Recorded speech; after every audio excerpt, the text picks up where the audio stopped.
Ukiota ndoto hizi 10, ingia kwenye maombi ya mfungo kwa haraka sana.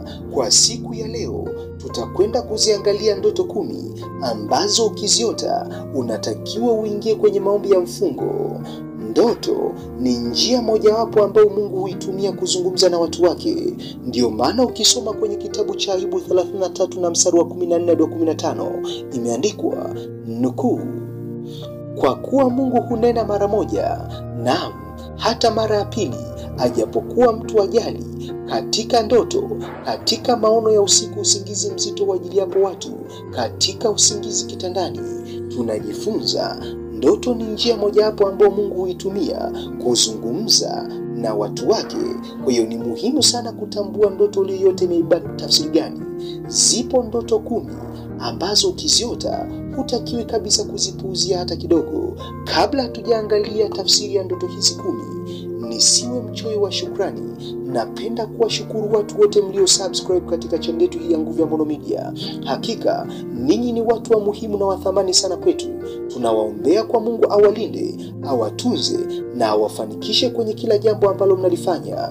Lakini pia kama wewe bado hujasubscribe katika channel yetu hii ya Nguvu ya Maono Media, basi nikupe pole, kwa sababu watu wote wenye akili na wanaopenda kujifunza tayari wamesha subscribe katika channel yetu hii ya Nguvu ya Maono Media. Ili nawe uwe miongoni mwa watu wenye akili na wanaopenda kujifunza, basi hakikisha una subscribe, kisha unabonyeza kitufe cha alama kengele.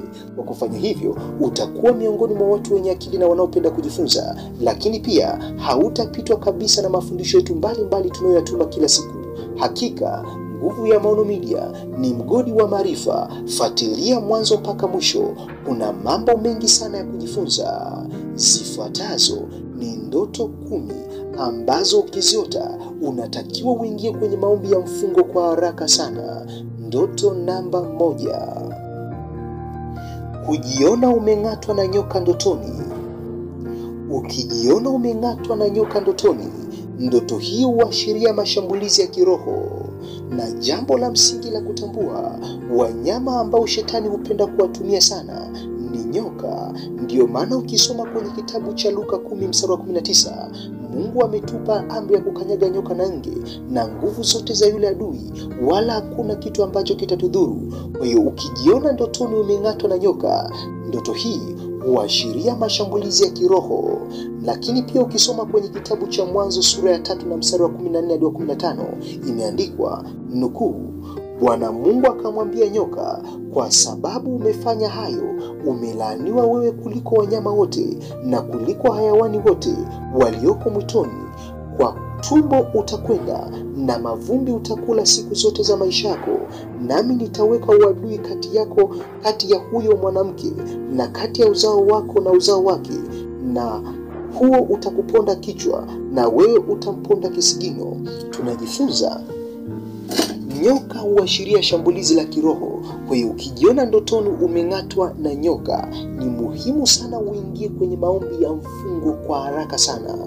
Siku zote jambo la msingi ambalo unatakiwa kulitambua, shambulizi linaloanzia rohoni huwa ni shambulizi la hatari sana. Kwa hiyo ukijiona ndotoni umeng'atwa na nyoka, ndio maana wapo watu ambao wengi baada ya kuota ndoto ya kung'atwa na nyoka, na baada ya kupuuzia, baada siku kadhaa zilizopita, wengine wakashangaa wakafukuzwa kazi, lakini wengine wakashangaa wakapoteza vitu vya thamani sana kwenye maisha yao. Wengine wakaanza kushangaa kuna mambo hayaendi kabisa kwenye maisha yao. Kuna vitu haviendi kwenye maisha yao. Walikuwa wana maendeleo mazuri, wakashangaa kimaendeleo wanashuka. Kwa hiyo unapojiona ndotoni umeng'atwa na nyoka, ndoto hii huashiria kuna shambulizi la kiroho. Lakini pia ndoto hii huashiria kuna mtu anakuazia mabaya juu ya maisha yako. Kuna mtu anataka kuharibu maisha yako. Kuna mtu ambaye anataka kuharibu maisha yako. Kwa hiyo ndoto ya namna hii inaashiria pia kuna mtu ambaye anakuazia mabaya kabisa kwenye maisha yako. Lakini ndoto namba 2 ambayo kiyote tunatakiwa uingie kwenye maombi ya mfungo kwa haraka sana, kujiona ndotoni unatokwa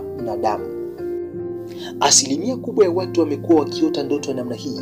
Unajikuta mtu anajiona ndotoni damu inamtoka. Siku zote damu ni kiashirio cha uhai. Ukisoma kwenye kitabu cha Mwanzo sura ya 9 na mstari wa 4 imeandikwa nukuu, bali nyama pamoja na uhai, yani damu yake msile, Kwa ndoto hii huashiria kupoteza uhai. Kwa ukijiona ndotoni unatokwa na damu, ndoto hii huashiria kupoteza uhai. Kuna kitu ambacho utakipoteza. Lakini pia ndoto hii inayohusiana na damu huashiria agano. Unaweza ukaingia agano kwa njia ya ndoto. Kwa hiyo inategemeana na mazingira unatokwa na damu, ilikuwa kwenye mazingira gani. Inategemeana. Ukitaka kujua tafsiri ya ndoto, ni muhimu sana kuzingatia mazingira ya ndoto ambayo umeiota.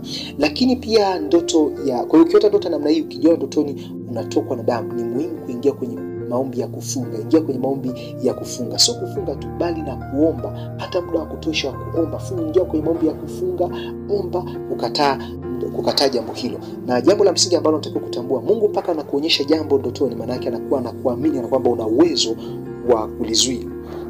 Lakini ndoto namba 3, ukiona kioo kilichovunjika ndotoni. Ukiona kioo kilichovunjika ndotoni. Kioo kilichovunjika huashiria roho ya usaliti. Ndoto hii huashiria kile ambacho kinakufanya uonekane vizuri, kitakufanya utoke na damu. Ndoto hii huashiria mtu wa karibu yako kabisa atakuumiza moyo wako, atakufanya utoke na damu, uvuje damu moyoni. Kwa nje unaweza kuwa unaonekana uko vizuri, lakini moyoni ukao ni mtu ambaye unavuja damu, unaumia sana. Kwa hiyo ukiona kioo kilichovunjika ndotoni, ndoto hii huashiria mtu wa karibu yako kabisa atakuumiza moyo wako. Mtu wa karibu yako kabisa ambao hukumtarajia atakuumiza kabisa. Lakini ndoto nyingine, kujiona ndotoni umepotea au umechelewa fursa, au ukajiona ndotoni umechelewa usafiri au umeachwa na gari. Umeota ndotoni umechelewa train, labda unafika na train inaondoka. Labda umejiona ndotoni umechelewa ndege, unafika tu na ndege inaondoka na kadhalika. Kwa kujiona umechelewa au ukijiona ndotoni umechelewa interview, labda ulikuwa unakwenda kufanya interview ukajiona umechelewa, umefika umechelewa, kaambiwa labda interview imeshaisha, au umefika sehemu unakuta ndo gate la fungo na unajiona umechelewa. Ndoto hii inaashiria roho ya kucheleweshwa. Ndoto hii inaashiria kuna vitu vinakuzuia kufanikiwa kwenye maisha yako. Kwa hiyo ni muhimu kupata muda wa kutosha kuomba baada ya kuota ndoto hii. Ingia kwenye maombi ya mfungo, kukataa kila roho inayokuchelewesha, roho inayokuzuia kupiga hatua, roho inayokuzuia kufanikiwa. Pata muda wa kutosha kuomba, kuishughulikia roho hiyo ikuachie ili uwe huru. Lakini pia ndoto nyingine, kuona kinyesi ndotoni. Kinyesi siku zote tunajua ni ishara ya mafanikio na utajiri. Lakini kinyesi wao kinaashiria ni ishara ya mafanikio na utajiri kwenye maisha ya mtu. Lakini ukijiona ndotoni unatembea juu ya kinyesi, unatembea kwenye kinyesi, ndoto hii huashiria mauti. Kwa hiyo ukiona ndoto namna hii, ndoto hii inaashiria mauti. Unajiona unatembea kwenye kinyesi, unajiona unatembea kwenye mavi, ndoto hii huashiria roho ya mauti. So ni muhimu sana kuingia kwenye maombi, kuomba ili kuzuia jambo hilo, kukataa mauti, iwe kwenye biashara, iwe kwenye mahusiano, iwe kwenye maisha yako. Kataa roho ya mauti katika jina la Yesu. Lakini ndoto namba 6, kujiona umefeli mtihani ndotoni. Kikawaida tunajua mitihani humfanya mtu kumpima na kumruhusu mtu kuendelea kutoka kwenye hatua moja kwenda kwenye hatua nyingine.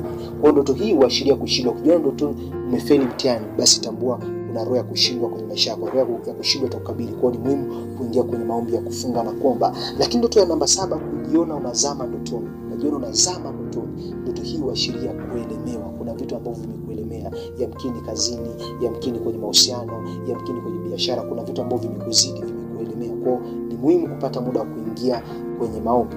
Lakini pia kujiona ndotoni umekwama. Ndoto namba 8, kujiona umekwama au umepotea ndotoni. Mtu anayeota ndoto ya namna hii huwa anapatwa na upinzani mkubwa sana kwenye maisha yake.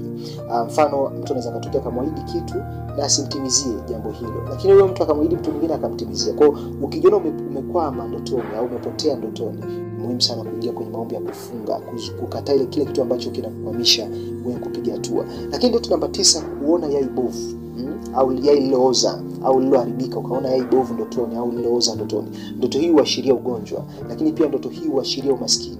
Lakini pia ndoto hii huashiria taarifa mbaya. Ukiona yai lilooza au liloharibika ndotoni, huashiria taarifa mbaya, huashiria umaskini, huashiria ugonjwa.